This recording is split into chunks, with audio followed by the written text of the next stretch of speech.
বলো, ভালো আছো? না না, তুমি কেমন আছো বলো? কি করছো এখন? আচ্ছা শোনো না, রাত হয়ে গেছে অনেক, পরে কথা বলবো। আচ্ছা ঠিক আছে, আই লাভ ইউ টু। এ আমাকে অনেক ভালোবাসে, আমি একে কষ্ট দেবো না, আমি একেই বিয়ে করব। বলছি কি ভাই শোন না। হ্যাঁ বল ভাই। বলছি কি ভাই শোন না, এটা কেমন দেখতো একটু, দেখতো ভাই একটু। কই দেখি দেখি, একে তো আমি চিনি। এবারে লালটু, এবারে চিন্টু, এবারে চিন্টুর সাথে ঘুরে বেড়াতো।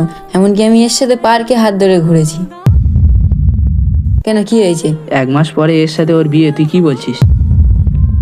ভাই এর সাথে আমার কত আশা ছিল জানিস, এক মুহূর্তে আমার পুরো আশাটা ভেঙে দিলি। তুই কেন ওরকম বলতে গেলি বলো? বুঝতে পারিনি। জীবনে লয়াল থাকার চেষ্টা কর। তাই বলছি, জীবনে কাউকে বিশ্বাস করার আগে 10 বার ভেবে বিশ্বাস করুন, কারণ যুগটাই এমন।